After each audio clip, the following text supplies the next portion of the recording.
RTI ಬಳಕೆದಾರರು ಸಂಘಟಿತರಾಗಲು Bhimappa ಗಡಾದ್ಕರೆ independence Sangram ನ್ಯೂಸ್ಗೆ ಸ್ವಾಗತ. ನಮ್ಮ ರಾಜ್ಯದಲ್ಲಿ ಪ್ರತಿಯೊಂದು ಜಿಲ್ಲಾ ತಾಲೂಕು ಗ್ರಾಮ ಘಟಕಗಳನ್ನು ಮಾಹಿತಿ ಹಕ್ಕು ಬಳಕೆದಾರರು ಸಂಘಟಿತರಾಗಬೇಕೆಂದು ಭೀಮಪ್ಪ ಗಡಾದ್ರವರು ಕರೆ ನೀಡಿದರು.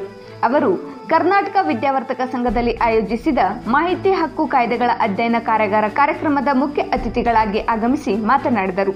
ಇದೇ ಸಂದರ್ಭದಲ್ಲಿ ಮಾಹಿತಿ ಹಕ್ಕು ಕಾಯ್ದೆ 18ನೇ ವರ್ಷದ ಸಂಭ್ರಮಾಚರಣೆಯನ್ನ ಕೇಕ್ ಕಟ್ ಮಾಡುವ ಮೂಲಕ ಆಚರಿಸಲಾಯಿತು. ಮಾನವ ಹಕ್ಕು ಸಂರಕ್ಷಣೆ ಹಾಗೂ ಭ್ರಷ್ಟಾಚಾರ ನಿರ್ಮೂಲನೆ ಸಂಸ್ಥೆಯ ರಾಜ್ಯಾಧ್ಯಕ್ಷರಾದ ರಾಘವೇಂದ್ರ ಎಸ್ಆರ್, ಡಿಎಸ್ ರಾಮಲಿಂಗೌಡ್, ರವೀಂದ್ರ ತೋಟಗೇರ್, ಮಾಹಿತಿ ಹಕ್ಕು ವಿಭಾಗ ಧಾರವಾಡ ಜಿಲ್ಲಾ ಘಟಕದ ಅಧ್ಯಕ್ಷರಾದ ಕುಮಾರಗೌಡ ಪಾಟೀಲ್ ಅವರು ಸಭೆಯ ಅಧ್ಯಕ್ಷತೆಯನ್ನು ವಹಿಸಿದ್ದರು. ವಿವಿಧ ಜಿಲ್ಲೆಯ ಕಾರ್ಯಕರ್ತರು ಭಾಗವಹಿಸಿದ್ದರು.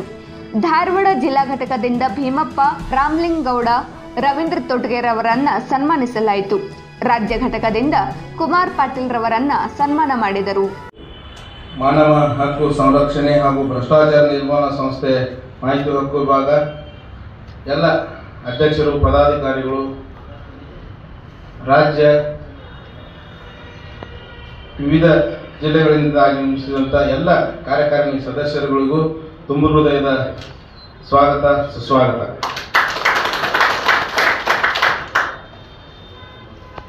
ಇಂದು ಇದು ಯಾವುದೇ ರಾಜಕೀಯ ಪ್ರೇರಿತ ಕಾರ್ಯಕ್ರಮ ಅಲ್ಲ, ಯಾವುದೇ ಜಾತಿಗೆ ಸೀಮಿತವಾದ ಕಾರ್ಯಕ್ರಮ ಅಲ್ಲ.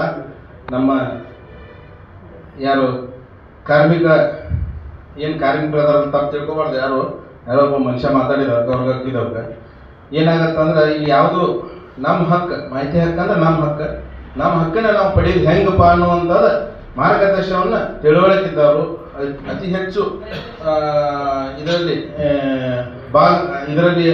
ನುರ್ಪಡೆ ಆದವರು, ಅನುಭವ ಇದ್ದವರು, ದೊಡ್ಡ ದೊಡ್ಡ ರಾಜ್ಯ ಪ್ರಶಸ್ತಿಗಳನ್ನು ಪಡೆದಂಥ ಭೀಮಪ್ಪ ಗಡಾದ್ ಅನ್ನೋರು ಅಂಥವರೆಲ್ಲ ಬಂದಿದ್ದಾರೆ. ಅವರ ಮಾರ್ಗದರ್ಶನವನ್ನು ನಾವು ಇವತ್ತು ಪಡೆದುಕೊಳ್ಳೋಣ. ಅವರ ಜ್ಞಾನವನ್ನು ನಮಗೂ ಕೂಡ ಸ್ವಲ್ಪ ದಾರಿ ಇರ್ತಾರೆ, ಅದನ್ನು ಸ್ವಲ್ಪ ಸ್ವೀಕಾರ ಮಾಡ್ಕೊಂಡು ನಾವು ಕಟ್ಟ ಕಡೆ ಮನುಷ್ಯನಿಗೂ ಕೂಡ ನ್ಯಾಯ ಸಿಗಬೇಕು, ಅವನ ಹಕ್ಕು ಅದನ್ನು ನಾವು ಪಡಿಬೇಕು ಅನ್ನೋದೇನಿತ್ತಲ್ಲ, ಅದು ಭಾರತ ಸಂವಿಧಾನ ನಮ್ಗೆ ಕಲ್ಪಿಸಿಕೊಟ್ಟಿದೆ. ಇಂಥ ಒಂದು ಮಾಹಿತಿ ಹಕ್ಕು 13 ಅಕ್ಟೋಬರ್ 2005 ಕಾರ್ಯರೂಪಕ್ಕೆ ಬಂತು. ಅವತ್ತಿಂದ ಇವತ್ತಿನವರೆಗೂ ಈ ಒಂದು ಕಾನೂನಿಗೆ 18 ವರ್ಷ ತುಂಬ್ತಾ ಇದೆ. ಹಾಗಾಗಿ ಆ ಒಂದು 18 ವರ್ಷದ ಸಂಭ್ರಮಾಚರಣೆಯನ್ನು ನಾನು ಒಂದು ಸಾಹಿತಿಗಳ ನಾಡು ವಿದ್ಯಾಕಾಶಿ ಎಂಬ ಧಾರವಾಡದಲ್ಲೇ ನಾವು ಮಾಡೋಣ ಅಂತೇಳಿ ರಾಘವೇಂದ್ರ ಸರ್ಗೆ ನಾನು ರಿಕ್ವೆಸ್ಟ್ ಮಾಡ್ಕೊಂಡಾಗ ಅವರು 2 ಮಾತಾಡದೆ ನಮ್ಗೆ ಈ ಡೇಟ್ ಕೊಟ್ಟರು. ಅದಕ್ಕಾಗಿ ನಾನು ಅವ್ರಿಗೆ ತುಂಬ ಹೃದಯ ಧನ್ಯವಾದಗಳನ್ನು ನಾನು ಕೊಡ್ತಾ ಇದ್ದೀನಿ.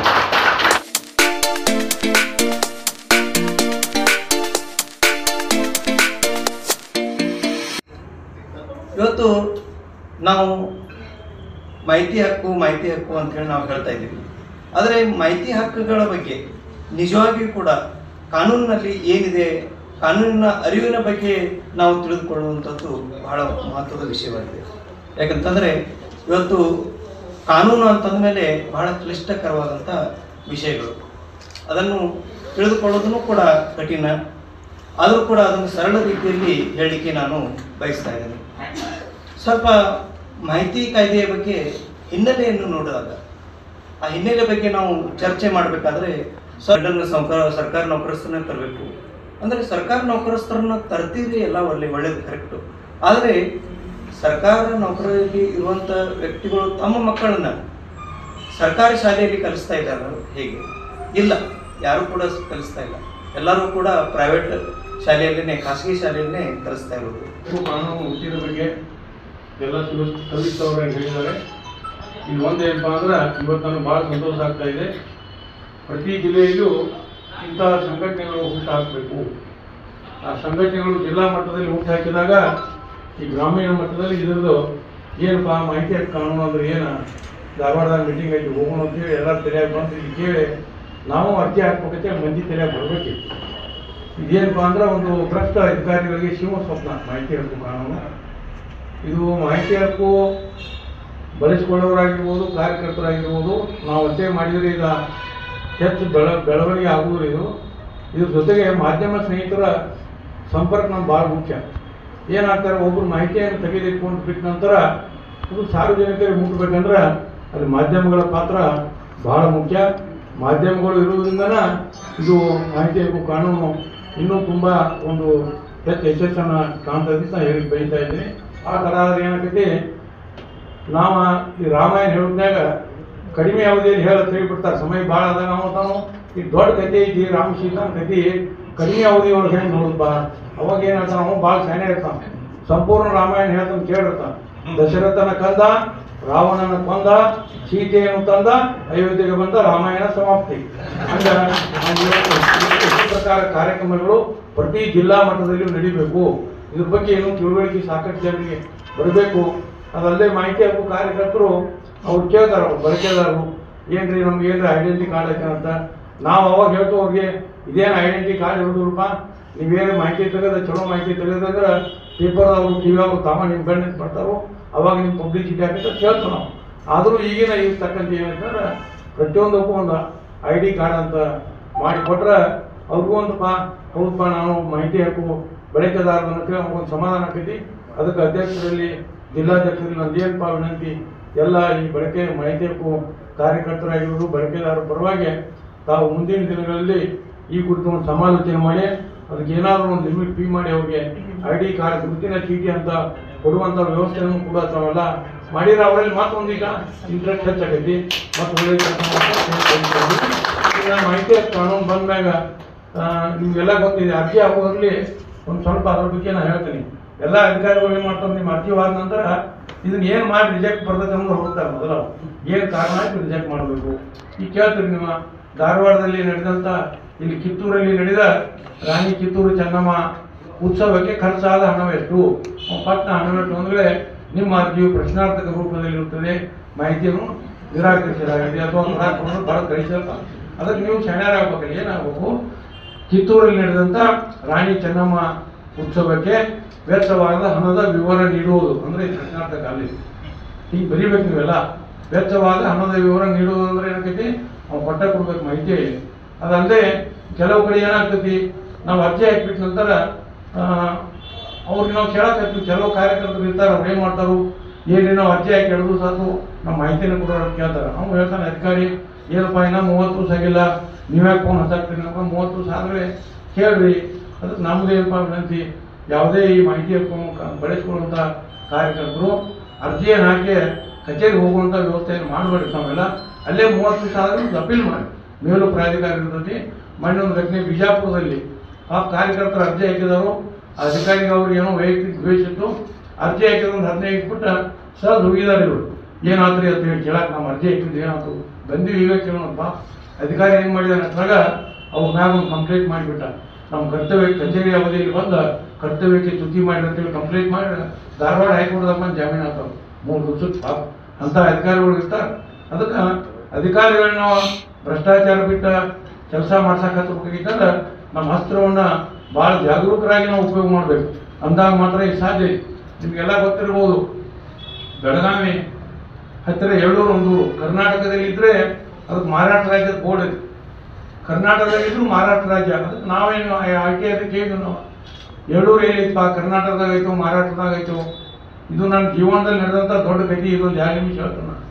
ಅವಾಗ ಜಿಲ್ಲಾಡಳಿತ ಕೊಟ್ಟು ಏನು ಕೊಟ್ಟಪ್ಪ, ಇದು ಎಳ್ಳೂರು ಗ್ರಾಮ ಇದ್ದಿದ್ದು ಬೆಳಗಾವಿ ಲೋಕಸಭಾ ಕ್ಷೇತ್ರದ ವ್ಯಾಪ್ತಿಯಲ್ಲಿ ಬರ್ತದೆ ಅಂತ ಕಡೆ ನಾನು ಮತ್ತೆ ಪುನಃ ಅರ್ಜಿ ಹಾಕಿದ್ದೀನಿ ಜಿಲ್ಲಾಧಿಕಾರಿಗೆ.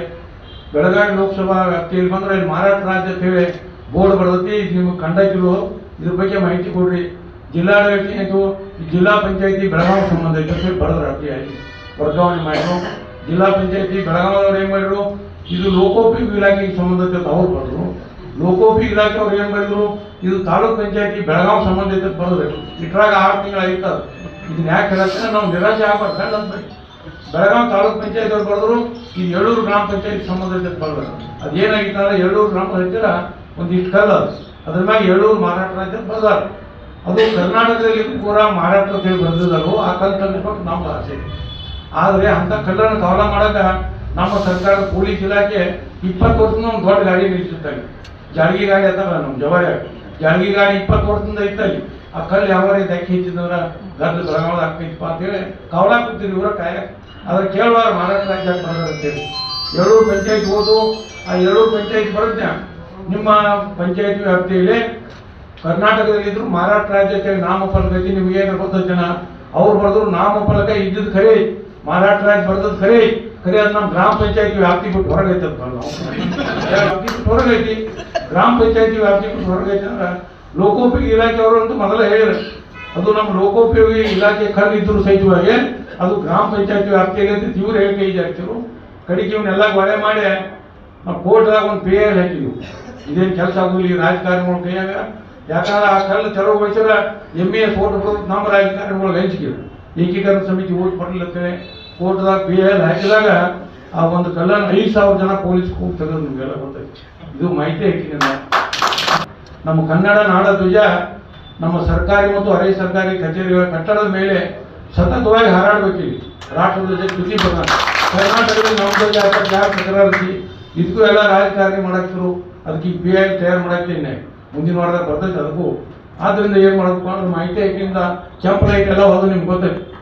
ದೇಶದ ತುಂಬ ಕೆಂಪು ಲೈಟ್ ಎಲ್ಲ RTI ಕಾನೂನಿಂದ ಹೋದು. ವಿಧಾನಸಭೆಯಲ್ಲಿ ಅಲ್ಲಿ ಮುಖ್ಯ ಸಚೇತಕರಾಗಿರ್ಬೋದು ಇನ್ನೂ ಸುಮಾರು ವಿರೋಧ ಪಕ್ಷದ ನಾಯಕರಿಗೆ ಹಾಕ್ಲಿಕ್ಕೆ ಅವಕಾಶ ಸಿಗ್ತಿಲ್ಲ. ನಾನು RTI ಇಂದ ತೊಗೊಂಡ ಒಂದು ಅರ್ಜಿ ಹಾಕಿಬಿಟ್ನ ಇಂತಿಂಥವ್ರಿಗೆ ಹಾಕಕ್ಕೆ ಅವಕಾಶ ಇಲ್ಲ, ಅವ್ರ ಲೈಟ್ ಎಲ್ಲ ತೆರವುಗೊಳಿಸಿರ್ತೇವೆ. ಅವಾಗ ವಿಧಾನಸಭಾದ ಒಂದು ಮೀಟಿಂಗ್ ಆಗ್ತದೆ. ನನಗೆ ಹೇಳ್ತಾರೆ ಏನಪ್ಪ ಅಂದ್ರೆ ಇನ್ನು ಅವ್ರು ತೆಗಿಲಿಲ್ಲ, ತೆಗಿದಾದ್ರೆ ನಾನು ನನ್ನ ಗಾಡಿಗೆ ಒಂದು ರೆಡ್ ಲೈಟ್ ಕುಂತೀನಿ, ಕೆಂಪು ಲೈಟ್.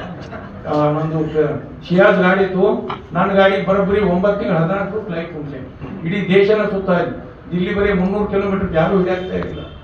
ಅಲ್ಲಿ ಏನು ಮಾಡಿರೋ ಅವರು ವಿಧಾನಸೌಧದಲ್ಲಿ ಅಧಿವೇಶನ ನಡೆದಾಗ ನನ್ನ ಗಾಡಿನ ಹೋದ ಅಲ್ಲೇ ಹೋಯ್ತಿದ್ನ ಅನಧಿಕೃತ ಕೆಂಪು ಲೈಟ್ ಕುಂಚಂಗೆ ನನ್ನ ಗಾಡಿ ಹಿಡಿಯಾಕತ್ತೆ ಇರಲಿ. ಯಾರು ಹಿಡಿಯೋರು ಗಡದ ಒಂದು ಲೈಟ್ ತೆಗೆದು 13 ಮಂದಿ ತೆಗಿಬೇಕಾಗಿದೆ ಅವ್ರು ಕುಡ್ಸ್ಕೊಂಡು ಅಡ್ಡಾಡ್ತಾರೆ. ಅವ್ರು ಲೈಟ್ ಗೊತ್ತಿಲ್ಲ. ಅದಕ್ಕೆ ನನಗೆ ಅಸಹ್ಯ ಆಗಿದ್ದು ನಾ ದಿಲ್ಲಿಗೆ ಹೋಗಿ ಪ್ರಧಾನಮಂತ್ರಿಗೆ ತೋರ್ಸೋಣ ಅಂತೇಳಿ ನಾವು ನೆಟ್ಟಿಗೆ ದಿಲ್ಲಿಗೆ ಹೊಂಟು ಗಾಡಿ ತೊಗೊಂಡ. ಅದಕ್ಕೇನು ಭರ್ಜರಿ ಶೆಲ್ಯೂಟ್ ವಾದಲ್ಲೇ ಎಂಥ ಕಿಮ್ಮತ್ತ ಹೋಗಿ ಅಂತೂ ಕುಲ್ಲಾನ ಹಾಕಿದ್ದು ಬತ್ತು ಗಾಡಿ ಆದ್ರೆ ಒಳಗೆ ಯಾರು ಗೊತ್ತೇ ಇಲ್ಲ ಅವ್ರಿಗೆ. ಹಂಗೆ ದಿಲ್ಲಿನ ಒಂದು 300 ಕಿಲೋಮೀಟರ್ ಇತ್ತು ಬಹುತೇಕ. ಆ ಹಳ್ಳಿಯಲ್ಲಿ ಒಂದು ದೊಡ್ಡ ಫಂಕ್ಷನ್ ಇರೋದು. ಅದಕ್ಕೆಲ್ಲ ಕೇಂದ್ರ ಸರ್ಕಾರದ ಮಂತ್ರಿಗಳು ಬಂದಿದ್ರು. ಯಾವ ಕಾರ್ಯಕ್ರಮ ಗೊತ್ತಿಲ್ಲ. ನಮ್ಮದು ಕೆಂಪು ಲೈಟ್ ಮಾಡಿ ಹೋದ್ರೆ ಎಲ್ಲ ಮಾಧ್ಯಮ ಸ್ನೇಹಿತರು ಓಡೇ ಬಂದ್ಬಿಟ್ರು. ಓಡ್ಬಿಟ್ರು ನೀವು ಯಾರು ಎಲ್ಲವರ ಕೇಳಿ ನಾನು ಭಾರತದ ಸಾಮಾನ್ಯ ಪ್ರಜೆ ಆಗ್ತೀನಿ. ಸಾಮಾನ್ಯ ಪ್ರಜೆ ಲೈಟ್ ಯಾಕೆ ಹಾಕೀರಿ, ಇದಕ್ಕೆ ಭಾಳ ಬೆಲೆ ಐತಿ ಅದಕ್ಕೆ ಇದನ್ನ ಹಾಕೀನಿ. ಲೈಟ್ ಅಂದ್ಕೊಂಡ ಈ ದೇಶ ಗೌರವಿ ಮಾಡೋರು ಇದ್ರ ಕುಂತ್ಕೊಂಡು ಅವರು ಪೊಲೀಸರು ಚೆಂಡು ಹೇಳ್ತಾರೆ ಕಣ್ಣು ಮ್ಯಾಕ್ ಕೇಸ್ ಹಾಕಲ್ಲ. ಈ ಕಡೆ ಯಾಕೆ ಹೊಂಟ್ರಿ ನಾ ಏನಿಲ್ಲ ಈ ಗುತ್ತಿಗೆ ಹಿಡಿದ ಒಂದು ಕೆಲಸ ಏನೇ ಭಯೋತ್ಪಾದಕ ಭಾರತ ಆಗ್ತಾವನ್ನ ಅದು ಹೊಂಟನಂತೆ. ಅವತ್ತಿನ ವಿಡಿಯೋ ಇದ್ದು ನೋಡ್ರಿ ಹಂಗಾದವ ನಮ್ಗೆಲ್ಲ. ಅದು ಅವತ್ತು ಎಲ್ಲ ನ್ಯಾಷನಲ್ ಚಾನಲ್ದಲ್ಲಿ ಬಂದ್ಬಿಟ್ಟು ಆವತ್ತಿನ ದಿವಸ ಪ್ರಧಾನಿ ಮೋದಿ ಅವರು ಯಾವುದೂ ಲೈಟ್ ಮುಗಿಸ್ಬಾರ್ದು ಆದೇಶ ಮಾಡಿದ್ರು. ನಾ ದಿಲ್ಲಿ ಹೋಗಲ್ಲ, ನನ್ನ ಗಾಡಿ ಬಂದ ಬೆಳಗಾವಿ ಲೈಟ್ ತೆಗಿದ್ನೆಪ್ಪ. ಅದಕ್ಕೆ ಇಂಥ ಹೋರಾಟಗಳನ್ನು ಮಾಡಿದ್ರೆ ಚಿರಸ್ಥಾಯಿ ನೀವು ಎಚ್ಚರಿಕೆ ಪಡಿತೀವಿ ಅಂದೇನಪ್ಪ. ಇಲ್ಲಿ ಬಂದು ಕೇಳ್ತಾರಲ್ಲ ಅವ್ರು ಕರೆಕ್ಟ್ ಮಾರ್ಗದರ್ಶನ ಮಾಡಿದ್ರೆ ಈ ಕಾಯ್ದೆ ಇನ್ನೂ ಒಳ್ಳೆಯ ಬಳಕೆ ಆಗತ್ತೆ ಅಂತ ಹೇಳ್ಕೊಂಡು ನನ್ನೊಂದು ಆಸೆ. ಆದ್ದರಿಂದ ಪ್ರತಿ ಶನಿವಾರಗಳನ್ನು ನಮ್ಮೂರಾಗಿ ಇರ್ತಾ ಕೂತಿತ್ತು ಮಾಹಿತಿ ಹಾಕಿಂದ ಏನೇನು ಮುಗಿಲಾರದಂಥ ಸಮಸ್ಯೆಗಳಿಗೆ ಮಾಹಿತಿ ಕೊಡಿಸುವಂಥ ವ್ಯವಸ್ಥೆ ನಾವು ಮಾಡ್ತೀವಿ. ಇದು ದೊಡ್ಡ ಸ್ಥಳಕ್ಕೆ ಹೇಳಾಗ್ತಿಲ್ಲ, ನೀವು ಕೂಡ ಹಂಗೆ ಆಗಬೇಕು, ಇದು ಬಳಕೆ ಆಗ್ಬೇಕಂತ ಹೇಳಾಕ್ತೀನಿ. ಕೊನೆಯದಾಗಿ ಇದನ್ನ ಮಾಹಿತಿ ಕೇಳ್ಬೇಕಂತ ನಾನು ತಿಳಿಯಾಗಿ ಹೆಂಗೆ ಬಂತು. ಮೊದಲ 2005ರಲ್ಲಿ ಮಾಹಿತಿ ಹಕ್ಕು ಕಾನೂನು ಜಾರಿಗೆ ಬಂದಿತ್ತು. ನಾವು ವಿಧಾನಸೌಧಕ್ಕೆ ಏನೋ ಕೆಲಸಕ್ಕೆ ಹೋಗಿದ್ದಾಗ ಇದ್ರದ್ದು ಪುಸ್ತಕ ಕನ್ನಡದಾಗ ಬೇಕಾಗಿತ್ತು. ನನಗೆ ಮಾಹಿತಿ ಹಕ್ಕಿನ ಪುಸ್ತಕ ಕನ್ನಡದಾಗ ಬೇಕಾಗಿತ್ತು. ಸುವರ್ಣ ಕರ್ನಾಟಕ ವರ್ಷಾಚರಣೆ ಅಂತ ಹೇಳಿ ಅವಾಗ ಸರ್ಕಾರ ಒಂದು ವಿಶೇಷ ಕಾರ್ಯಕ್ರಮ ಹೆಂಗಿತ್ತು. ನಮ್ಮ ಡಾಕ್ಟರ್ ಸಿದ್ಧಲಿಂಗಯ್ಯನವರು ಅದರ ಕನ್ನಡ ಪ್ರಾಧಿಕಾರದ ಅಧ್ಯಕ್ಷರಿದ್ರು. ನಾನು ಗೌರ್ಮೆಂಟ್ ಪ್ರೆಸ್ ವಾಹಿನಿ ಹೋಗಿ ಮಾಹಿತಿ ಹಕ್ಕಿನ ಪುಸ್ತಕ ಬೇಕ್ರಿ ಇಂಗ್ಲೀಷ್ ಪುಸ್ತಕ ತೆಗೆದು ಮುಂದಿಟ್ಟರು. ನಾವು 10ನೇ ಓದಿದ್ದವಪ್ಪ, ಇಂಗ್ಲೀಷ್ ಏನು ತಿಳ್ತೈತಿ, ಕನ್ನಡ ಪುಸ್ತಕ ಕೊಡ್ರಿ ಮಾಹಿತಿ ಹಾಕಿದ್ದ. ಅವು ನಮ್ಮಲ್ಲಿ ಕನ್ನಡ ಪುಸ್ತಕ ಇಲ್ಲ. ಸರಿ 50 ಲಕ್ಷ ಗಂಟೆ ಖರ್ಚು ಮಾಡಿ ಕನ್ನಡ ಕಾರ್ಯಕ್ರಮ ಮಾಡಾಕ್ತೀರಿ ನೀವು. ಇದು ಅತ್ಯಂತ ಜವಾಬ್ದಾರಿ. ಕನ್ನಡದಲ್ಲಿ ಕರ್ನಾಟಕದಾಗ ಎಲ್ಲಿ ಎಂಥ ಸ್ಥಿತಿ ನಿಮ್ಮ ಮ್ಯಾಗ ಕಂಪ್ಲೇಂಟ್ ಮಾಡ್ತಾನೆ ಏನೋ ಭಾಳ ಹರಿಯಾಡ್ತಿ ಏನು ಮಾಡ್ತೀನಿ ಮಾಡಿ ಅಂದ್ಬಿಟ್ಟು ನಾವು ಪ್ರೆಸ್ ಆಗ್ಬೋದ. ಅದನ್ನು ಕಾಗದ ತೊಗೊಂಡ ಸಿದ್ಧಲಿಂಗಯ್ಯ ಸಾಹೇಬ್ರ ಬಾದ್ನ ನೀವು ಕನ್ನಡ ಪ್ರಾಧಿಕಾರದ ಅಧ್ಯಕ್ಷರಾಗಿದ್ದೀರಿ ಸಾಹೇಬ್ರ, ಇಲ್ಲಿ ಕನ್ನಡದ ಮಾಹಿತಿ ಹಾಕಿನ ಪುಸ್ತಕ ಇಲ್ಲ. ನಮ್ಮಂಥವ್ರು SSLC ಕಲಿತಾ ಬರ್ತಾರೆ, ಇಂಗ್ಲೀಷ್ನಾಗ ಓದ್ಬೇಕಾ ಹೀಗೆಲ್ಲ ಕೇಳಿ ಅವ್ರಿಗೆ. ಅವ್ರಂದ್ರು ಗಡಾದವ್ರು ಒಂದು ಅರ್ಜಿ ಬರ್ಕೊಡ್ರು. ಒಂದು ಅರ್ಜಿ ಬರ್ಕೊಟ್ನ ಈಗೆಲ್ಲ ಸರ್ಕಾರ ಖರ್ಚು ಮಾಡ್ತದೆ, ಕನ್ನಡ ಪುಸ್ತಕ ₹1 ರೂಪಾಯಿ ಭಾಳ ಬರೋದ್ರ ಬೇಗನೆ ಕನ್ನಡ ಪುಸ್ತಕ ಪ್ರಿಂಟ್ ಮಾಡಿದ್ವಿ. ಇದನ್ನ ಮಾತಾಡೋದು ಅವಾಗ TV ಚಾನಲ್ ಭಾಳ ಕಡಿಮೆ ಇದ್ದು. ಉದಯ ಮತ್ತು TV ಯಾರೋ ಬಂದ್ಬಿಟ್ಟಿದ್ರು ಲೋಗೋ ಥರದ. ಈಗೆಲ್ಲ ಗೊತ್ತಾಗ್ತದೆ ನಮ್ಗೆ. ಅವ್ರು ಹಗಾರ ಹೊರಗೆ ಕರೆದ್ರು. ನಾನು ಕರೆದ ನೀವು ಎಲ್ಲಿಂದ ಬಂದಿರೋದು ಮೂಡಲಿಯಿಂದ ಇಲ್ಲ. ಮತ್ತು ನೀವು ಕಿವ್ಯಾಗ ಮಾತಾಡ್ತೀವಿ ಅಂತ ಕೇಳೋದೇ ನಮಗೇನು ಮಾತಾಡಕ್ಕೆ ಬರೋದು ನಾವು ಅಲ್ಲಿ ಇಲ್ರಿ ಅಲ್ಲಿ ಒಳಗೆ ಏನು ಹೇಳಿರಿ ಹೇಳ್ರಂತ ಹಿಂಗೆ ಮುಂದೆ ಹಿಡಿದು ಮತ್ತು ಏನು ಹೇಳಿಲ್ಲ ಈಗ ಮಾತಾಡಿ ನಾ ರಾತ್ರಿ ರೂಮ್ದಾಗ ಮಡಗೀನಿ ಊರಿಂದ ಫೋನ್ ಕಿವ್ಯಾಗ ಬಂದಿರುತ್ತೆ ನನಗೇನಿತ್ತು ಈಗ ಒಂದೇ ಕೆಲಸ ಮಾಡಿ ಕಿವ್ಯಾಗ ಬನ್ನಿ ಬರೀ ದಿನ ಇಂಥದ್ದು ಮಾಡಿದ್ರೆ ಇನ್ನೂ ಕಿವ್ಯಾಗ ಬರೆಯುತ್ತಿದೆ 18,000 ಕೋಟಿ ಹಣ ತುಂಬ ಆರ್ಟಿಕಲ್ ಕಾರ್ಮಿಕ ಇಲಾಖೆಯಲ್ಲಿ ಬರೆಯುತ್ತಿದೆ 18,000 ಕೋಟಿ. ನಾನು ಹೋದ್ನಿ 18,000 ಕೋಟಿ ಕಾರ್ಮಿಕ ಇಲಾಖೆಯಲ್ಲಿ ಕೊಲೆ ಆಗ್ತೈತಿ ಬರೆದ್ರೆ ಅದ್ರಾಗ ಕಾರ್ಮಿಕರಿಗೆ ಸಾಕಷ್ಟು ಸೌಲಭ್ಯ ಅದಾವು, ಇವು ಯಾರಿಗೂ ಗೊತ್ತಿಲ್ಲ. ಹಿಂಗಾಗಿ ಇಲಾಖೆಯಲ್ಲಿ 18,000 ಕೋಟಿ ಕೊಲೆ ಆಗ್ತೈತಿ. ನನ್ನ ತಲೆಯಾಗ ವಿಚಾರ ಗೊತ್ತು, ಇದಕ್ಕೊಂದು ಅರ್ಜಿ ಹಾಕೊಂಡು ನಾಳೆ ಬರೆದ ಕಾರ್ಮಿಕರಿಗೆ ಇಲಾಖೆಗೆ ಒಂದು ಅರ್ಜಿ ಹಾಕಿನ ಕಾರ್ಮಿಕ ಇಲಾಖೆಯಲ್ಲಿ ಕಾರ್ಮಿಕರಿಗೆ ಏನೇನು ಸೌಲಭ್ಯ ಕೊಡ್ತೀರಿ ಏನೇನಪ್ಪ ಇದನ್ನೆಲ್ಲ ಕೇಳಿದಾಗ ಬತ್ತು ನೋಡ್ರಿ. ಕಾರ್ಮಿಕರಿಂದ ಅವ್ರು ಕಾರ್ಡ್ ಇರಬೇಕು, ವರ್ಷಕ್ಕೆ 100 ರೂಪಾಯಿ ರಿನ್ಯೂವಲ್ ಪೇ ಐತಿ. ಅವ್ರ ಮನ್ಯಾಗ ಮದುವೆ ಆದ್ರೆ ಹೆಣ್ಮಕ್ಳು ಮದುವೆ ಆದ್ರೆ 50,000 ರೂಪಾಯಿ ಕೊಡ್ತೀವಿ. ಅವ್ರ ಮಕ್ಕಳು ಉಚಿತ ಶಿಕ್ಷಣ ಐತಿ. ಅದಲ್ಲದೆ ಕಾರ್ಮಿಕರು ಏನಾದ್ರು ಗಾಯಗೊಂಡ್ರೆ 2 ಲಕ್ಷ ರೂಪಾಯಿ ಮಟ್ಟ ಪರಿಹಾರ ಐತೆ ಅಂತೇಳಿ ಅದೆಲ್ಲ ಮಾಹಿತಿ ಆಗಿನ ಬಂತು. ಅದನ್ನೆಲ್ಲ ಪೇಪರ್ದಲ್ಲಿ ಪಬ್ಲಿಸಿಟಿ ಮಾಡಿ ಅದುವರೆಗೆ ಯಾರಿಗೂ ಗೊತ್ತಿಲ್ಲ ರಾಜ್ಯದಾಗ. ಅದು ಮಾಡಿದ ನಂತರ ಬೆಳಗಾವಿ ಫಸ್ಟ್ ಕಾರ್ಮಿಕ ಇಲಾಖೆ ಆಯುಕ್ತರು ಸಚಿವರು ಬಂದು ಕಾರ್ಯಾಗಾರ ಮಾಡಿದ್ರು. ಅವಾಗಿನಿಂದ ಗೊತ್ತಾಗ ಕಾರ್ಮಿಕರಿಗೆ. ಅದಕ್ಕೆ ಅಂಥ ಸಂಗತಿಗಳನ್ನ ನಾವು ಬಯಲು ಮಾಡಿ ಸರ್ಕಾರದಲ್ಲಿ ಇರ್ತಕ್ಕಂಥ ಸೌಲಭ್ಯಗಳ ಈ ದೇಶದ ಪ್ರತಿಯೊಬ್ಬ ಪ್ರಜೆಗೆ ಯಾವುದೇ ಲಂಚ್ ಇಲ್ಲದ ಮುಟ್ಟುವಂಥ ವ್ಯವಸ್ಥೆ ಮಾಡಿದಾಗ ಮಾತ್ರ ಇದು RTI ಕಾನೂನಿಂದ ಒಂದು ಸಫಲ ಆಗ್ತದೆ ಅಂತ ಹೇಳಿ ತಮ್ಮಲ್ಲಿ ಕೇಳ್ಕೊಂಡ ಈ ರೀತಿ ಮಾಹಿತಿಯನ್ನು ಕಾನೂನನ್ನು ಸಮರ್ಪಕವಾಗಿ ಬಳಸಬೇಕಂತ ಕೇಳ್ತಾ ಇನ್ನೂ ಭಾಳ ಇನ್ನೊಮ್ಮೆ ಯಾವಾಗ ಕೂಡಿದ ಮಾಹಿತಿ ಹಕ್ಕು ಅಧಿನಿಯಮ ಏನಿದೆಯಲ್ಲ ಇದು ಪ್ರಜೆಗಳನ್ನ ಪ್ರೂವ್ ಮಾಡಿದಂತಹ ಕಾಯ್ದೆ. ನಾನು ನನ್ನ RTI ಅರ್ಜಿಯ ಮೇಲೆ ಬರೀತೀನಿ ಪ್ರಜಾ ಹಿ ಪ್ರಭು ಅಂತ. ಯಾಕೆ ಅಂತಂದ್ರೆ ಪ್ರಜೆಗಳಿಂದ ನಮಗೇನಾದ್ರೂ ಅದು ಡೆಮಾಕ್ರೆಟಿಕ್ ಕಂಟ್ರಿಯಲ್ಲಿ ಪ್ರಜಾಪ್ರಭುತ್ವ ವ್ಯವಸ್ಥೆಯಲ್ಲಿ ನಮಗೇನಾದ್ರೂ ಒಂದು ಕಾಯ್ದೆ ಅಸ್ತ್ರ ಸಿಕ್ಕಿದೆ ಅಂತಂದ್ರೆ ಅದು ಈ ಕಾಯ್ದೆ. ಆ ಕಾಯ್ದೆಗೆ ನಿನ್ನೆ 12ನೇ ತಾರೀಕು ಅಕ್ಟೋಬರ್ 2005 ಬಂದಂತಹ ಕಾಯ್ದೆಗೆ 18 ವರ್ಷದ ಹುಟ್ಟುದ ಹಬ್ಬ. ಆ ಹುಟ್ಟುದ ಹಬ್ಬವನ್ನು ಸೆಲೆಬ್ರೇಷನ್ ಮಾಡಬೇಕು ಅಂತ ನಾವು ಆಲೋಚನೆ ಮಾಡಿದಾಗ ಇದನ್ನ ಯಾಕೆ ಪ್ರತಿ ಜಿಲ್ಲೆಯಲ್ಲಿ ಪ್ರತಿ ಸಂಘಟಕರನ್ನ ಪ್ರತಿ ಹೋರಾಟಗಾರರನ್ನ ಒಗ್ಗೂಡಿಸಿ ಮಾಡಬಾರ್ದು? ಈ ಒಂದು ಹೋರಾಟ ಬರೀ ಮಾಹಿತಿ ಹಕ್ಕು ಆಯೋಗದ ವಿರುದ್ಧ ಅಲ್ಲ. ಈ ಒಂದು ಹೋರಾಟ ಪ್ರತಿಯೊಬ್ಬರ ರಕ್ಷಣೆಗೋಸ್ಕರ. 2 ವಿಚಾರ ತುಂಬಾ ಗಂಭೀರವಾಗಿ ನಮ್ಮ ಸಂಸ್ಥೆ ಪರಿಗಣಿಸಿದೆ.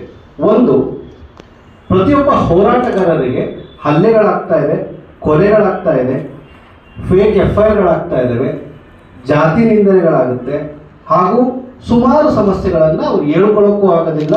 ಎಷ್ಟೋ ಜನಗಳಿಗೆ ದುಡ್ಡು ಇರೋದಿಲ್ಲ. ಎಲ್ಲ ಅಪೀಲ್ಗಳನ್ನು ನಾವು ಕರ್ನಾಟಕ ಇನ್ಫಾರ್ಮೇಷನ್ ಕಮಿಷನ್ ಮತ್ತು ಆಯೋಗ ಬೆಂಗಳೂರಲ್ಲಿದೆ, ಅಲ್ಲಿಗೆ ಬಂದು ಹೋರಾಟ ಮಾಡಿ ಮಾಹಿತಿಯನ್ನು ಪಡುವಂತಹ ಪರಿಸ್ಥಿತಿಗೆ ನಾವು ಬಂದಿದ್ದೀವಿ. ಸೊ ಹೋರಾಟಗಾರರು ಇಂಡಿವಿಜುವಲ್ ಆಗಿ ಮಾಡೋದು ಬೇಡ. ನಮ್ಗೆ ಯಾವುದೋ ಒಂದು ಸಂಸ್ಥೆನ ರೆಪ್ರೆಸೆಂಟ್ ಮಾಡಬೇಕು, ಮತ್ತೆ ಇನ್ನೊಂದು ಸಂಸ್ಥೆನ ಹುಟ್ಟಾಕೋದು ಬೇಡ. ಮಾನವ ಹಕ್ಕುಗಳದ್ದು ಆಲ್ರೆಡಿ ಇದೆ. ಮತ್ತೆ ಮಾಹಿತಿ ಹಕ್ಕು ಹೋರಾಟಗಾರರು ಸಮಿತಿ ಮಾಡೋದು ಬೇಡ. ಅದಕ್ಕೆ ಒಂದು ವಿಭಾಗ ಮಾಡಿ ಈ 2 ಮೇಜರ್ ಇಶ್ಯೂಗಳನ್ನು ಅಡ್ರೆಸ್ ಮಾಡೋಣ. ಒಂದು, ಕಾಯ್ದೆಯನ್ನ ದುರ್ಬಲಗೊಳಿಸಲು ಪ್ರಯತ್ನ ಪಡುತ್ತಿರುವ ಅಧಿಕಾರಿಗಳು. ಅದು ನಮ್ಮ ದುರದೃಷ್ಟ ಏನಿದೆ ಅಂತಂದ್ರೆ ಆಯೋಗನೇ ಈ ಕಾಯ್ದೆಯನ್ನ ದುರ್ಬಳಕೆ ಮಾಡ್ಕೊತಿದ್ರೆ ಹಾಗೂ ಅದನ್ನ ವೀಕ್ ಮಾಡೋದಕ್ಕೆ ಏನೆಲ್ಲ ಮಾಡಬೇಕು ಆದೇಶಗಳನ್ನ ಮಾಡ್ತಿದ್ದಾರೆ. ಸೊ ಇತ್ತೀಚೆಗೆ ಮಾಡಿದಂತಹ ಆದೇಶ ನಮ್ಗೆಲ್ಲರಿಗೂ ಗೊತ್ತಿದ್ದಂತೆ ಪ್ರತಿಯೊಬ್ಬ ಹೋರಾಟಗಾರರು ಅಂದ್ರೆ ಮಾಹಿತಿ ಹಕ್ಕು ಹೋರಾಟಗಾರರ ಅರ್ಜಿಗಳನ್ನ ಮಾನಿಟರ್ ಮಾಡಬೇಕು. ಎಷ್ಟು ಅರ್ಜಿ ಆಗ್ತಾರೆ, 10 ಅರ್ಜಿಗಳ ಮೇಲೆ ಹಾಕೋರ್ನ ನಾವು ಲಿಸ್ಟ್ ಮಾಡಿ ಅಂತ ಹೇಳಿ DPR ಸಂಸ್ಥೆ ಒಂದು ಆದೇಶವನ್ನು ಹೊರಡಿಸಿತು. ನಮ್ಮ ಸಂಸ್ಥೆ ಮಾಡಿದ ಹೋರಾಟ, ಫ್ರೀಡಂ ಪಾರ್ಕ್ ಕುವೆಂಪು ಸ್ಟ್ಯಾಚ್ಯೂ ಕೆಳಗೆ ಮಾಡಿದಂತ ಹೋರಾಟದ ತಾಪ ಎಷ್ಟು ಮಟ್ಟಿಗಿತ್ತು ಅಂದ್ರೆ ಅರ್ಧ ಗಂಟೆಯಲ್ಲಿ ಮಾನ್ಯ ಮುಖ್ಯಮಂತ್ರಿಗಳ ಸ್ಪೆಷಲ್ ಆಫೀಸರ್ ಫೋನ್ ಮಾಡಿ ದಯಮಾಡಿ ವಾಪಸ್ ತಗೊಳ್ಳಿ, ನಾವು ನಮ್ಮ ಆದೇಶವನ್ನು ವಾಪಸ್ ತಗೊಳ್ತೀವಿ ಅಂತ.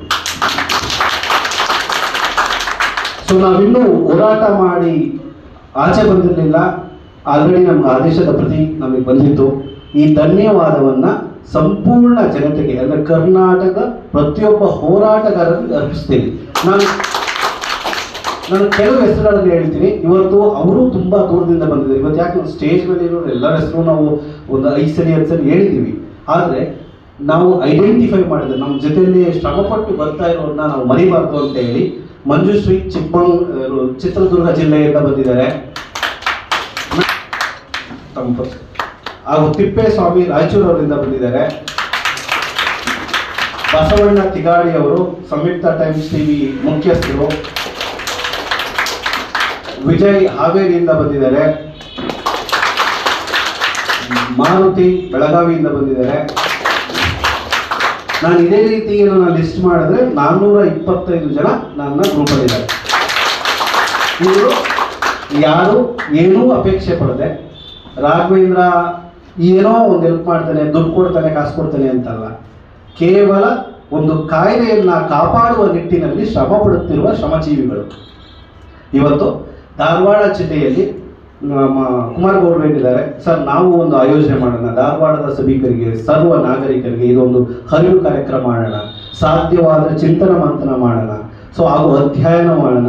ಸೊ ಆಕ್ಚುಲಿ ಅಧ್ಯಯನ ಮಾಡೋದಕ್ಕೆ ತುಂಬ ಸಂಕ್ಷಿಪ್ತವಾಗಿ ನಮ್ಮ ತೋಟಿಗೆರೆ ಸರ್ ಎಕ್ಸ್ಪ್ಲೈನ್ ಮಾಡ್ತಾ ಇದ್ರು. ದುರದೃಷ್ಟವಶಾತ್ ನಮಗೆ ಸಮಯದ ಅಭಾವದಿಂದ ನಾವು ಮಾಡೋಕ್ಕಾಗಿಲ್ಲ ಸರ್, ದಯಮಾಡಿ ಕ್ಷಮಿಸಿ. ಮತ್ತೊಮ್ಮೆ ಬಾರಿ ಇನ್ನೊಂದು ಕಾರ್ಯಾಗಾರ ಮಾಡುವ. ಸೊ ಹಾಗೆ ನಿಮ್ಮದು ಒಳ್ಳೆ ಕಂಟೆಂಟ್ ಇದೆ.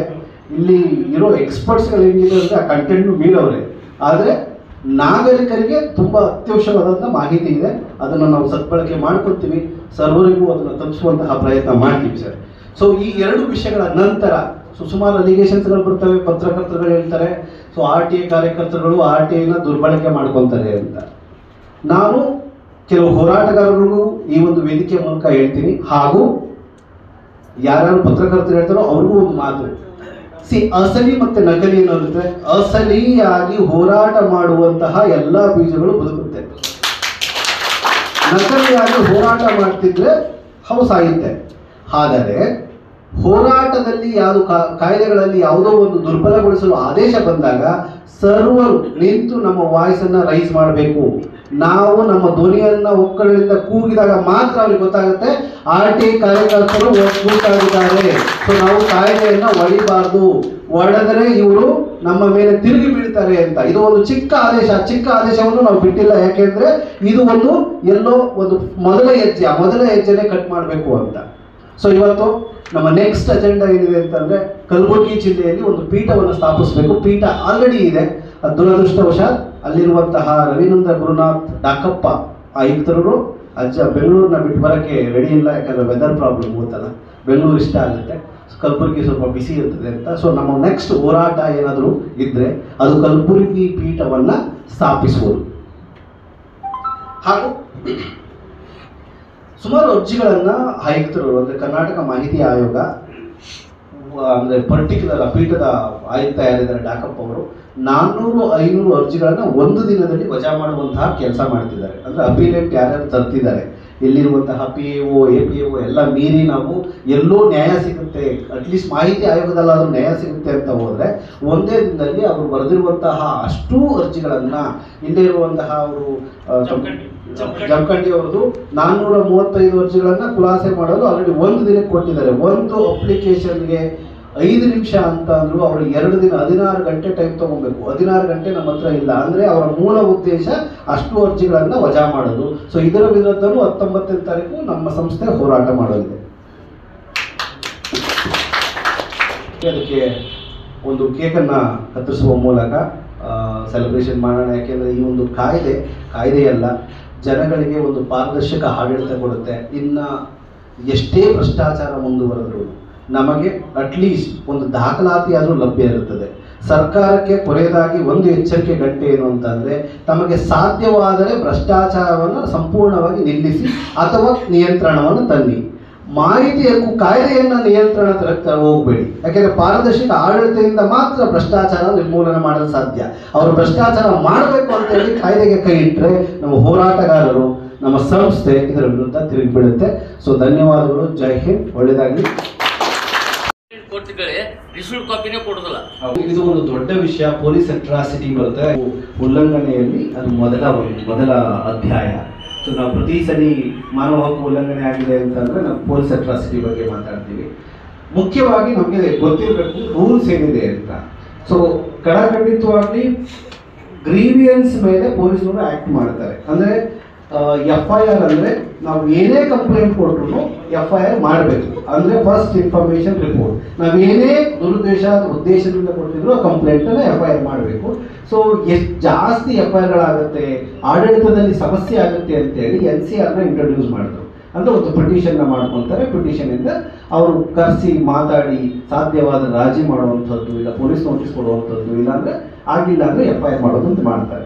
ಸೊ ಯಾವ ಅರ್ಜಿಯನ್ನು ಸ್ವೀಕಾರನೇ ಮಾಡೋದಿಲ್ಲ, ಸೊ ಅಟ್ಲೀಸ್ಟ್ ನಾವು ಒಂದು ಸೀಲ್ ಹೊಡ್ಕೊಡಿ ಇಲ್ಲ ಅಂತ ಅಂದರೆ ನೀವು 2 ಆಪ್ಷನ್ ಇದೆ. ಒಂದು ರಿಜಿಸ್ಟರ್ ಪೋಸ್ಟ್ ಮಾಡಿ ಅಕ್ನಾಲಜ್ಮೆಂಟ್ ತಗೋಬೋದು, ಅದು ಈಕ್ವಲೆಂಟ್ ಟು ಸೀಲ್. ಪೊಲೀಸ್ ಇಲಾಖೆಯಿಂದ ನಿಮ್ಗೆ ಸೀಲ್ ಸಿಕ್ದಂಗೆ ಅದು ರಿಜಿಸ್ಟರ್ ಪೋಸ್ಟ್ ಮಾಡಬೇಕಾಗುತ್ತೆ SHO ರೆಸ್ಪೆಕ್ಟಿವ್ ಪೊಲೀಸ್ ಸ್ಟೇಷನ್. ಎರಡನೇದು 0 FIR ಅಂತ ಇದೆ, ಅದು ನೀವು ಯಾವ ಪೊಲೀಸ್ ಸ್ಟೇಷನಲ್ಲಿ ಮಾಡಿದ್ರು ಮಾಡ್ಬೋದು. ಲಾಸ್ಟ್ ಮಂತು ಸುಪ್ರೀಂ ಕೋರ್ಟ್ ಆದೇಶ ಆಗಿದೆ. ನಾನು ಜುಡಿಕ್ಷನ್ ಎಕ್ಸಾಂಪಲ್ ಧಾರವಾಡದಲ್ಲಿ ಬದುಕ್ತಾ ಇದ್ದೀನಿ ಅಂದರೆ ಬೆಂಗಳೂರಲ್ಲೂ ನಾನು NCR ಮಾಡ್ಬೋದು, ಆ ಒಂದು ಆದೇಶ ಬಂದಿದೆ. ಬಟ್ ಕೇಳುವಂತಹ ಧೈರ್ಯ ಮತ್ತು ನೈತಿಕತೆ ಪ್ರತಿಯೊಬ್ಬ ಹೋರಾಟಗಾರರಿಗೂ ಇರ್ಬೋದು. ಈಗ ನಾವು ಮೊದಲೇ ನಾವು ಎದುರ್ಕೊಂತೀವಿ, ಅವ್ರು ಏನು ಹೇಳ್ತಾರೆ, ಹೆಚ್ಚೆ ಮಾತಾಡಿದ್ರೆ ನಿಮ್ಮ ಮೇಲೆ FIR ಮಾಡ್ತೀನಿ ನೋಡು ಅಂತಾರೆ. ಯಾಕೆ ಎದುರ್ಕೋಬೇಕು ನಾವು? FIR ಮಾಡಿ ಸರ್ ಆಯಿತು ಅಂದರೆ ನಾವು ಒಂದು ಸಲ ಆ ಮಾತನ್ನು ಹೇಳಿದ್ರೆ ನೆಕ್ಸ್ಟ್ ಅವ್ರು ಮಾಡೋದಿಲ್ಲ. ನಾವು ಯಾವಾಗ ಎದುರ್ತೀವಿ ಅಂತಂದಾಗ ಅವರು ಎದುರಿಸ್ತಾರೆ. ನಾವು ಪೊಲೀಸ್ ಆಟಗಾರರಿದ್ರು ಧ್ವನಿ ಕೂಗ್ತದೆ. ಮತ್ತೆ ಎಲ್ಲ ಇಲಾಖೆಗೆ ಸಂಬಂಧಪಟ್ಟದ್ದು ಸರ್ಕಾರ ಇಲಾಖೆಗಳಂದ್ರೆ ಎಲ್ಲ ಈಕ್ವಲ್. ಬೇರೆ ಬೇರೆ ಇಲಾಖೆಗಳಿಗೆ ಏನು ಕಾಯ್ದೆ ಕಾನೂನುಗಳು ಸರ್ಕಾರದ್ದು ಅದಾವು ಅದು ಪೊಲೀಸ್ ಇಲಾಖೆಗೂ ಅನ್ವಯಿಸ್ತದೆ. ಆದರೆ ಆ ಇಲಾಖೆಗೆ ಯಾಕೆ ಹೋದಗಳೇ ನಾವು ಅಗದಿ ಒಂದು ಸೌಮ್ಯ ರೀತಿಯಲ್ಲೇ ಮಾತಾಡ್ತೀವಿ, ಮೆತ್ತಗೆ ಮಾತಾಡ್ತೀವಿ. ಕಾಯ್ದೆ ಕಾನೂನುಗಳು ಇದ್ರೆ ನಾವು ಬಳಸ್ತಾ ಇಲ್ಲ. ಯಾಕೆ ಆ ಒಂದು ಸಪರೇಟ್ ಆಗಿ ವಿಂಗಡಣೆ ಮಾಡ್ತೀವಿ? ಇದ್ರ ಬಗ್ಗೆ ಹೇಳ್ರಿ ನಮಗೆ. ಯಾಕೆ ಕನಿಷ್ಠ 40 ದಿನಗಳ ಸರ್ಕಸ್ ಇದೆ. ಬೇಲ್ ಹಾಕೊಬೇಕು, ನೀವು ಅಬ್ಸ್ಕಾಂಡ್ ಹಾಕ್ಬೇಕು, ಅಬ್ಸ್ಕಾಂಡ್ ಆದ್ಮೇಲೆ ನೀವು ಬಂದು ಬೇಲ್ ತಗೊಂಡು ಪೊಲೀಸ್ ಸ್ಟೇಷನ್ಗೆ ಹೋಗ್ಬೇಕು. ಅದ ನಂತರ ನಿಮ್ಗೆ ಏನನ್ನ ರಿಪೋರ್ಟ್ ಹಾಕಿಲ್ಲ ಅಂದ್ರೆ ಸತತವಾಗಿ 5 ರಿಂದ 7 ವರ್ಷ ನ್ಯಾಯಾಲಯಕ್ಕೆ ಓಡಾಡಬೇಕು. ಅದು ನೀವು ಅಪರಾಧಿ ಆಗಲಿ ನಿರಪರಾಧಿ ಆಗಲಿ. ಇಂತಹ ರಿಸ್ಕ್ ಅನ್ನ ತಗೊಳಕ್ಕೆ ಯಾರು ಮುಂದೆ ಬರಕ್ ಹೋಗೋದಿಲ್ಲ. ಆದ್ದರಿಂದ ನಮ್ಮ ವಾಯ್ಸು ಕುಗ್ಗುತ್ತೆ. ಆದ್ರೆ ಹೋರಾಟಗಾರರಿಗೆ ಘಂಟಾಘೋಷವಾಗಿ ಹೇಳ್ತಾ ಇದೀವಿ, ನಮ್ಮ ಸಂಸ್ಥೆ ನಿಮ್ಗೆ ಎದುರುಕೊಡುತ್ತೆ. ನಿಮ್ಗೆ ಪೊಲೀಸ್ ಅಟ್ರಾಸಿಟಿ ಆದ್ರೆ, ಸೇಫ್ಟಿ ಪ್ರಾಬ್ಲಮ್ ಇದ್ರೆ, ಹಲ್ಲೆಗಳಿದ್ರೆ ನಾವು ಆ ಸ್ಥಳಕ್ಕೆ ಬರ್ತೀವಿ. ಪೊಲೀಸ್ನವರು ನಿಮ್ಮ ಮೇಲೆ ಫೇಕ್ FIR ಮಾಡಿದ್ರೆ ನಾವು ಅದ್ರ ವಿರುದ್ಧ ಹೋರಾಟ ಮಾಡುವಂತಹ ಪ್ರಯತ್ನ ಮಾಡ್ತಾ ಇದ್ದೀವಿ. ಯಾಕೆ ಈಗ ನೋಡಿ, ನಮಗೆ 482 ಕ್ವಾಶ್ ಮಾಡೋ ಆಪ್ಷನ್ ಇದೆ. ಹೈಕೋರ್ಟ್ ಅಲ್ಲಿ ಯಾವುದೇ ಒಂದು ಫೇಕ್ FIR ಆದ್ರೆ ಅದನ್ನ ಕ್ವಾಶ್ ಮಾಡುವಂತಹ ಆಪ್ಷನ್ ಇದೆ. ಆದ್ರೆ ಎಷ್ಟು ಒಬ್ಬ ಸಾಮಾನ್ಯ ನಾಗರಿಕ ಈ ಆಪ್ಷನ್ ಗೊತ್ತಿದೆ? ಯಾಕಂದ್ರೆ ವಕೀಲರಿಗೆ ಗೊತ್ತಿರ್ತದೆ, ಅಥವಾ ಹೋರಾಟ ಮಾಡಿ ಎಕ್ಸ್ಪೀರಿಯನ್ಸ್ ಆಗಿ ನಾವು ಸೈಕಲ್ ಹೊಡೆದು 12 ವರ್ಷ ಮಾಡಿರ್ತೀವಲ್ಲ, ಆದ್ದರಿಂದ ಗೊತ್ತಿರುತ್ತೆ. ಅದು ಸಾಮಾನ್ಯ ನಾಗರಿಕರಿಗೆ ತಿಳ್ಕೊಳ್ಬೇಕಾದಂತಹ ಕನಿಷ್ಠ ಜ್ಞಾನ ದುರಾದೃಷ್ಟವಶಾತ್ ನಮ್ಮ ಸಿಲೆಬಸ್ ಅಲ್ಲಿ ಇರಲಿಲ್ಲ. ನಾವು ಡಿಗ್ರಿ ಓದಿದ್ರು ನಮಗೆ ಯಾವುದು ಇದು 482 ಸೆಕ್ಷನ್ ಗೊತ್ತಿಲ್ಲ. ನಾವು ಅದು ತಿಳ್ಕೊಬೇಕು ಅಂತಂದ್ರೆ IPC ಓದಬೇಕು, CRPC ಓದಬೇಕು. ಸೊ ಹಾಗಾಗಿ ನಮಗೆ ನ್ಯಾಯ ಬೇಕು ಅಂತಂದ್ರೆ ನಾವು ಹೋರಾಟ ಮಾಡ್ಬೋದು. ನಾನು ನನ್ನ ಕಣ್ಣಾರೆ ನನ್ನ ಸ್ನೇಹಿತರನ್ನ ಅಂತಾರೆ ಫೇಕ್ FIR ಮಾಡಿ ಸುಮ್ಮನೆ ಹೊಡೆದಿದ್ರು, ಅದ್ರ ವಿರುದ್ಧ ನಾನೇ ಒಂದು ಕೇಸನ್ನ ಗೆದ್ದಿದ್ದೀನಿ. ಒಬ್ಬರಿಗೆ ಭಟ್ಕಳ ಸ್ಟೇಷನ್ ಅಲ್ಲಿ ತುಂಬಾ ಹೊಡೆದು ರಕ್ತ ಗಾಯ ಬಂದದ. ಹ್ಯೂಮನ್ ರೈಟ್ಸ್ ಅಲ್ಲಿ ನಾನು 80,000 ರೂಪಾಯಿ ಪೆನಾಲ್ಟಿ ಹಾಕ್ಸಿದ್ದೀನಿ ಸಬ್ ಇನ್ಸ್ಪೆಕ್ಟರ್ಗೆ. ಸೊ ಅಂದರೆ ನ್ಯಾಯಕ್ಕೆ ಹೋರಾಡಬೇಕು. ಸಮಯ ಸೌಲಭ್ಯ ಡಿಸ್ಟ್ರಿಬ್ಯೂಷನ್ ಕಾಪಿಗೆ ಬೇರೆ ಅರ್ಜಿ ಕೊಡ್ರಿ, ಬಳಕೆ ಪ್ರಮಾಣ ಪತ್ರಕ್ಕೆ ಬೇರೆ ಅರ್ಜಿ ಕೊಡ್ರಿ, ಆಮೇಲೆ ಟೆಕ್ನಿಕಲ್ ಸ್ಯಾಂಕ್ಷನ್ಗೆ ಬೇರೆ ಅರ್ಜಿ ಕೊಡ್ರಿ. ಹಂಗೆ ಅಲ್ಲಿ ಕೊಡಲ್ಲ. ಒಂದೇ ವಿಷಯಕ್ಕೆ ಸಂಬಂಧಪಟ್ಟಂತೆ 10 ಅಂಶಗಳು ಮೀನ್ಸ್ ಅವೆಲ್ಲ ಕೊಡ್ಬೇಕು ಅವರು. It cannot be divided into various parts. 10 lakh ಒಂದು ರಸ್ತೆ ಕಾಮಗಾರಿಗೆ ಸಂಬಂಧಪಟ್ಟಂತ 15 ರಿಂದ 20 ಡಾಕ್ಯುಮೆಂಟ್ ಕೊಡಬೇಕು. ಒಂದೊಂದು ಡಾಕ್ಯುಮೆಂಟಿಗೆ ಒಂದೊಂದು 10 ರೂಪಾಯಿ ಪೋಸ್ಟಲ್ ರೈತರಿಂದ ಆಗುದಿಲ್ಲ. That is insult to the common sense. ಈಗ ಒಂದು ವಿಷಯಕ್ಕೆ ಸಂಬಂಧಪಟ್ಟಂತೆ 5-6 ಅಂಶ ಇದ್ದಾಗ ಒಂದೇ ವಿಷಯ ಅಂತ ಕನ್ಸಿಡರ್ ಮಾಡಿ ಉತ್ತರ ಕೊಡ್ಬೇಕು ಅವ್ರು. ಆಕ್ಚುಲಿ ನಾನು ಬಹಳಷ್ಟು ಹಾಕಿದ್ದೀನಿ, ಉತ್ತರ ನೆಗೆಟಿವ್ ಆಗಿ ತಗೊಂಡಿದ್ದೀನಿ, ಪಾಸಿಟಿವ್ ಆಗಿ ಬರೆದಿದ್ದೀನಿ. ಇನ್ನೊಂದು, ಸರ್ಕಾರಿ ಅಧಿಕಾರಿಗಳು ಕೆಳಗಡೆ ಇರುವ ಅಧಿಕಾರಿ, ಮೇಲ್ಗಡೆ ಅಧಿಕಾರಿ ಅವ್ರಿಗೆ ವಾರ್ಷಿಕ ಕಾರ್ಯನಿರ್ವಹಣಾ ವರದಿ ಅಂತ ಬರೀತಾರೆ, ಹೌದಾ? ವಾರ್ಷಿಕ ಕಾರ್ಯನಿರ್ವಹಣಾ ವರದಿ ಕಳಿಸ್ಬೇಕಾದ್ರೆ ಅದರಲ್ಲಿ ಒಂದು ಕ್ಲಾಸ್ ಇದೆ, ಸಾರ್ವಜನಿಕರೊಡನೆ ಇವರ ಸಂಬಂಧ ಹೇಗಿತ್ತು ಅಂತ ಹೇಳಿ. ಆದ್ರೆ ಅದ ಅವ್ರು ಏನಂತಾರ 8J that is personal information ಅಂತ ಹೇಳ್ತಾರೆ ಅವರು. It cannot be called as A personal information. ಸರ್ಕಾರಿ ಅಧಿಕಾರಿ, ಸರ್ಕಾರಿ ನೌಕರದಾರನಾಗಿ ಸರ್ಕಾರಿ ಕೆಲಸ ಮಾಡುವಾಗ ಸರ್ಕಾರಿ ಸ್ಕೀಮ್ ಅನ್ನ ಇಂಪ್ಲಿಮೆಂಟ್ ಮಾಡ್ತಿರ್ತಾರೆ. It cannot be called as A personal information, ಹೌದಾ? ಅದನ್ನ ಕೊಡ್ಬೇಕು ಅವರು. ಇದು ಡಿರೆಕ್ಷನ್. ಇದು ಒಂದು. 2ನೇ ದಿವಸದಲ್ಲಿ ಅದನ್ನ ಆದೇಶ ಹಿಂತೆಗೊಳಂಗ ಮಾಡಿದ್ರೆ ಅದಕ್ಕೆ ನಿಮಗೆ ಧನ್ಯವಾದಗಳು. ಇದನ್ನ ತಮ್ಮ ಗಮನಕ್ಕೆ ತರಲಿಕ್ಕೆ ಬಯಸ್ತಾ ಇದ್ದೇನೆ. Thank you. ನಾನೇ ಅಪ್ಲೈ ಮಾಡಿದಂತಹ ಒಂದು ಆರ್ಟಿ ಹೇಳ್ತೀನಿ. ಎಕ್ಸಾಂಪಲ್ ಉದಾಹರಣೆಗೆ, ಸೊ ಬೆಂಗಳೂರಲ್ಲಿ ಒಂದು ವಾರ್ಡ್ ಇದೆ. Name of the project improvement of luxurious slum ward number 69 ಇದಕ್ಕೆ ಸಂಬಂಧಿಸಿದ ದಾಖಲಾತಿಗಳು ನಾನು ಕೇಳಿದೆ. ಇಷ್ಟೇ, ನಾನು ಪ್ರತಿಯೊಂದಕ್ಕೂ ಕೇಳಿಲ್ಲ. ಅದಕ್ಕೆ work order, work book, GST, before photos, after photos, ಆಮೇಲೆ ಪ್ಯಾನ್ ಕಾರ್ಡ್ ಆಫ್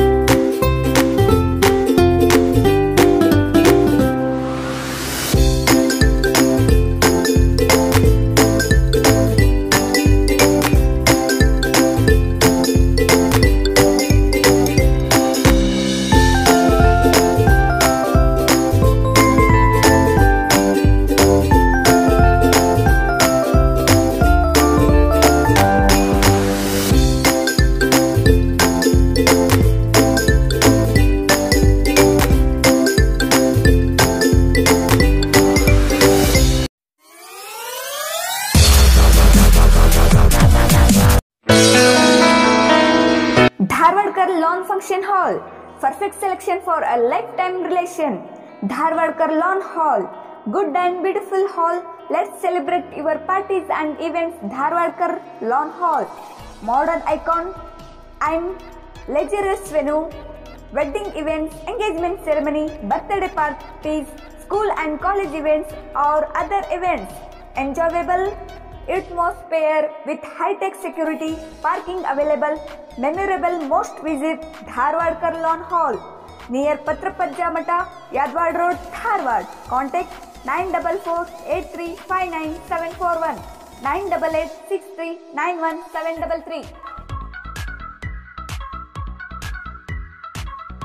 ಗ್ರಾಹಕರೇ, ಸೆಕೆಂಡ್ ಹ್ಯಾಂಡ್ ವಾಹನ ಬೇಕಾ? ಕಾರ್ ಮತ್ತು ಬೈಕ್ ಬೇಕಾದರೆ ನ್ಯಾಷನಲ್ ಆಟೋ ಕನ್ಸಲ್ಟೆಂಟ್ಗೆ ಭೇಟಿ ನೀಡಿ. ನ್ಯಾಷನಲ್ ಆಟೋ ಕನ್ಸಲ್ಟೆಂಟ್ 20 ವರ್ಷಗಳಿಂದಲೂ ಗ್ರಾಹಕರಿಗೆ ಉತ್ತಮವಾದ ವಾಹನವನ್ನ ನೀಡುತ್ತಾ ಯಶಸ್ವಿ ಹಾದಿಯಲ್ಲಿ ಸಾಗಿದೆ. ಇಲ್ಲಿ ಎಲ್ಲ ತರಹದ ಸೆಕೆಂಡ್ ಹ್ಯಾಂಡ್ ಬೈಕ್ ಮತ್ತು ಕಾರುಗಳು ಸಿಗುತ್ತದೆ. ವಿಶೇಷವೇನೆಂದರೆ ಲೋನ್ ಮೂಲಕವೂ ವಾಹನ ಖರೀದಿ ಮಾಡಬಹುದು. ಪ್ರತಿ ಭಾನುವಾರ ಮೇಳ ಇರುತ್ತದೆ. ನಿಮಗೆ ಸೆಕೆಂಡ್ ಹ್ಯಾಂಡ್ ವಾಹನ ಬೇಕಾದರೆ ಮತ್ತು ಎಕ್ಸ್ಚೇಂಜ್ ಮಾಡಬೇಕಾದರೆ ನ್ಯಾಷನಲ್ ಆಟೋ ಕನ್ಸಲ್ಟೆಂಟ್ಗೆ ಭೇಟಿ ಕೊಡಿ.